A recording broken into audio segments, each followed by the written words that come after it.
এমন একটি শব্দ যা শুনে বিজ্ঞানীরাও কয়েক মুহূর্তের জন্য হতবাক হয়ে গিয়েছিলেন। 1997 সালে প্রশান্ত মহাসাগরের গভীর থেকে একটি রহস্যময় শব্দ রেকর্ড করা হয়, যার নাম দেওয়া হয় দ্য ব্লোব। শব্দটি এত শক্তিশালী ছিল যে 5000 কিলোমিটার দূরের সেন্সরও এটি শুনতে পেয়েছিল।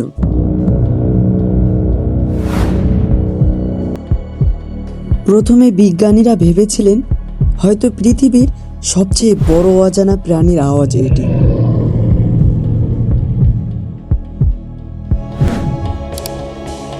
কিন্তু আজও এর আসল রহস্য পুরোপুরি জানা যায়নি। তোমার কি মনে হয়? তোমার মতামত কমেন্টে জানাও।